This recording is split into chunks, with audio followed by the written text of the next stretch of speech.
अवधूत चिंतन श्री गुरुदेव दत्त. श्री स्वामी समर्थ. तुम्हा सर्वांचं आपल्या चॅनलमध्ये खूप खूप मनापासून स्वागत. उद्या आहे देवशयनी आषाढी एकादशी. अतिशय महत्वाचा दिवस, कारण उद्याच पासून चातुर्मासाला सुरुवात होणार आहे. या संपूर्ण चातुर्मासामध्ये काय करायचं आहे ना आपल्याला, त्या संदर्भातली माहिती लवकरच तुमच्यासोबत मी सादर करणार आहे आजच्या व्हिडिओमध्ये ना. उद्या सकाळी उठल्या उठल्या एका प्रभावी मंत्राचा मंत्रजप करायचा आहे आणि केस धुवायचे का उद्या, या संदर्भातली माहिती बघणार आहोत. तर चला व्हिडिओला सुरुवात करूया. सगळ्यात आधी तर उद्या केस धुवायचे का? मैत्रिणींनो, आषाढी एकादशीचं आणि केस धुण्याचा काहीही संबंध नाही. मला खूप कमेंट्स आल्या की आम्ही केस धुवू शकतो का? तर काही संबंध नाही आहे. दुसरं की ताई, आता आषाढी एकादशीला मासिक धर्मसूतक विटाळ आलं तर काय करावं? तर सगळ्यात आधी केस धुवायचे नाही हा प्रश्न तुमचा सॉल्व्ह झाला. म्हणजे धुवायचं न धुणं हा तुमचा वैयक्तिक प्रश्न आहे, त्याचा आणि एकादशीचा काहीही संबंध नाही. दुसरं की आपण जेव्हा आषाढी एकादशी धरतो, एखादी महिला जर प्रेग्नेंट असेल तर आता सगळ्यात आधी तुम्ही आई म्हणून तुमचं कर्तव्य पार पाडणं सगळ्यात महत्वाचं आहे. 1 वर्ष उपवास नाही केला तर बिघडत नाही. उप आणि वास याचा अर्थ असतं की परमेश्वराजवळ वास करणं. वास करणं म्हणजे काय, की संपूर्ण दिवसभर परमेश्वराचं मनन चिंतन करणं हे सगळ्यात मोठं आहे आणि ते तुम्ही करता आहात. मग उपवास धरलाच पाहिजे का असं नाही आहे.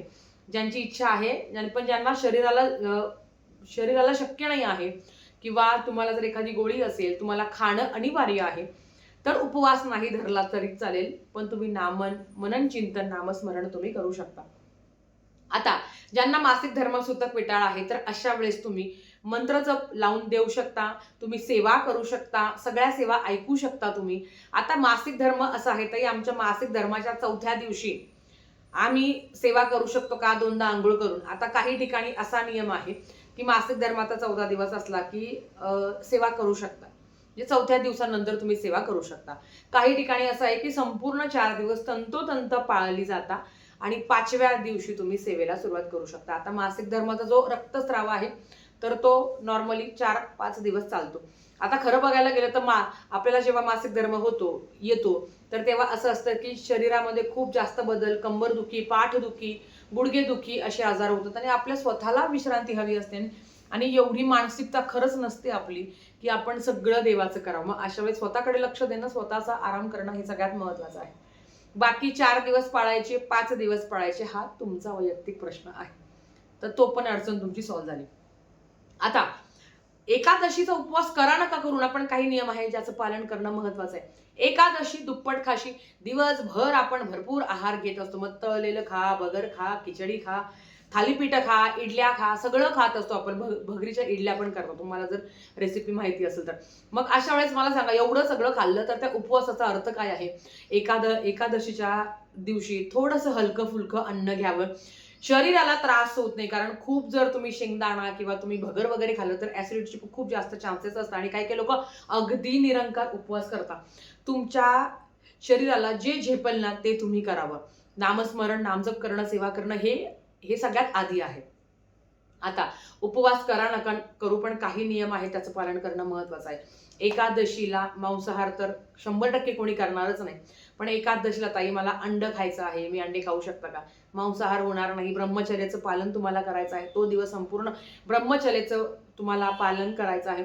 त्याच्याच बरोबर आपल्याकडनं कोणाचं मन दुखवल्या जाणार नाही किंवा आपल्याकडनं कोणाला वाईट शब्द बोलल्या जाणार नाही, तेवढं. आणि खरं तर हे नेहमीच करावं. कारण चला, आज मी संक्षिप्त श्रीमद भागवत ग्रंथाचं पारायण माझ्याकडनं आज घडलं आणि दुपारी मी कोणाला तरी जाऊन काहीतरी वाईट वांगाळा बोलून आली, कोणाचा तरी मी अपमान केला, कोणातरी मन दुखवलं, तर त्या सेवेचं मला फळ मिळणार आहे का? अजिबात मिळणार नाही. या जगातलं सगळ्यात मोठं पाप असेल तर कोणाचं तरी हर्ट होणं, कोणाला तरी दुखवणं, कोणाच्या कुठल्या तरी गोष्टीवरनं त्यांना बोलणं आणि आपल्यामुळे कोणीतरी रडतंय ना, हे सगळ्यात मोठं पाप आहे. कारण माणूस काही बोलत नाही, पण त्याची जी आत्मा आहे ना, तर ते आपल्याला त्यांच्या सगळ्या निगेटिव्ह वाईब्स आपल्याला येतात. म्हणून सांगते की शांत राहा, कोणाचं मन दुखवणार नाही असं तुम्हाला वागायचं आहे तेवढा दिवस तरी. नाही तर मग केलेल्या सेवेचं कधीच फळ तुम्हाला मिळणार नाही, हे मात्र नक्की आहे. आता एखाद्याचं असं असतं ना, आता तुम्हाला सांगते, घरातला एखादा व्यक्ती आहे की ज्याचा उपवास नाहीये, मग आपलं बेस्ट ऑप्शन असतं खिचडी. जी काळ्या मसाल्याची खिचडी आहे ती आपण करून त्यांना खाऊ घालून देतो. खरं तर तांदूळ एकादशीला तांदूळ खात नाही आपण, असं नेहमी म्हणतो. का खात नाही? कारण मेधा नावाच्या ऋषींच्या शरीराचे अवयव जेव्हा धर्तीवर पडले तेव्हा तांदळाची उत्पत्ती झाली, अशी कहाणी आहे. म्हणून बघा, आपण गुरुचरित्राचं पारायण करतो, आपण तांदूळ नाही खात, तर हे त्यामागचं कारण आहे. म्हणून एकादशीला तांदूळ खात नाही. आता आपण असं म्हणायला गेलं तर उपवास सोडायला वरण भाताचा नैवेद्याशिवाय आपण तर उपवास सोडत नाही, किंवा देवालाही आपण वरण भाताचा नैवेद्य अर्पण करतो. पण एकादशीला तांदूळ वर्ज्य सांगितलं आहे. कृपया करून ज्याचा उपवास नाही आहे त्यांनी सुद्धा तांदळाचं सेवन करू नये. कांदा लसूण पण करू नये, कारण ते तामसी भोजन आहे. तर कांदा आणि लसूण हे सुद्धा तामसी भोजन आहे. तर कृपया करून कांदा लसणाचा वापर होणार नाही याची काळजी तुम्ही आवर्जून घ्यावी. हे 3 पदार्थ आहेत ज्याचं सेवन तुम्हाला करायचं आहे. तुम्ही उपवास धरा किंवा नका धरू, तुम्हाला याचं सेवन करायचं नाही आहे. ह्या दिवशी मंत्र जर उपवास, त्याचा अर्थच आहे की परमेश्वराच्या जवळ जाऊन वास करणं. आपण परमेश्वराच्या जवळ केव्हा जातो? जेव्हा आपल्याकडनं सेवा घडते, जेव्हा आपण नाम जप करतो, उठता बसता नेहमी तुम्ही विठ्ठल विठ्ठल विठ्ठल विठ्ठल विठ्ठल हे नाम जप तुम्ही उद्या दिवसभर करू शकता. याला कुठलेच नियम अटी नाही आहेत. परमपूज्य मोरे दादांनी आपल्यासाठी एक सुंदर पांडुरंगाचा मंत्र दिला आहे. श्री वत्सम धारेण वक्षे मुक्ता माला षडाक्षरम.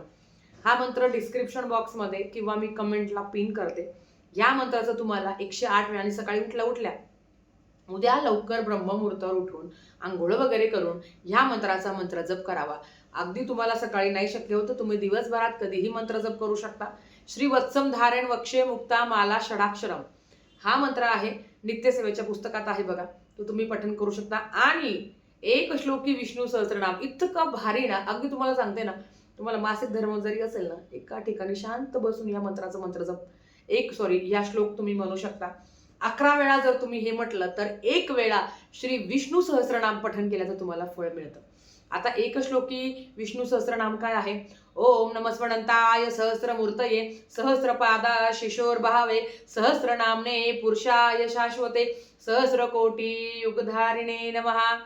आता हे पण तुम्ही गुगलला सर्च करू शकता. एक श्लोकी विष्णू सहस्रनाम तुम्हाला मिळून जाईल आणि रोज ऐकावं किंवा तुम्ही पठण करू शकता.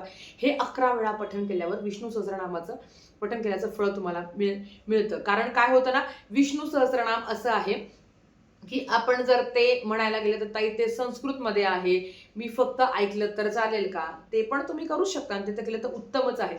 पण हे आवर्जून एक श्लोकी विष्णू सहस्त्रनाम 11 वेळा तुम्ही पठण करा. खूप सुंदर आहे. तुम्ही 11 वेळा म्हणा, तुम्ही 21 वेळा म्हणा, तुमची इच्छा जेवढा आहे तुम्ही म्हणू शकता, पठण करू शकता. अतिशय सुंदर सेवा तुम्हाला सांगितली आहे. जास्तीत जास्त ही सेवा करण्याचा प्रयत्न करा. आणि मेन म्हणजे उपवास नाही केला तरी चालेल, पण अन्न पण व्यवस्थित हलकं फुलकं खावावं आणि तो दिवस परमेश्वराच्या नामस्मरणामध्येच आपल्याला तो घालवायचा आहे. बाकी काहीही करायची गरज नाही. नाहीतर आपल्याकडनं कोणीतरी हर्ट होत आहे, आपण कोणाला तरी त्रास देतोय, कळत न कळतही आपल्याकडनं त्रास होणार नाही. एखादा जीवजंतू डास आहे, आता डासने चालू तर मग त्याला काही असं सोडायचं कशाला कमेंट्स येतात, पण आपल्याकडनं कोणाची पण कोणाला त्रास होणार नाही, इजा होणार नाही याची पण काळजी घेतली तर अतिशय उत्तम, की जेणेकरून हा जो दिवस आहे हा आपल्याला छानपैकी साजरी करता येईल. आजच्यासाठी फक्त इतकंच झालेली सेवा स्वामींच्या चरणी मी रुजू करते आणि आजचा व्हिडिओ इथेच थांबवते.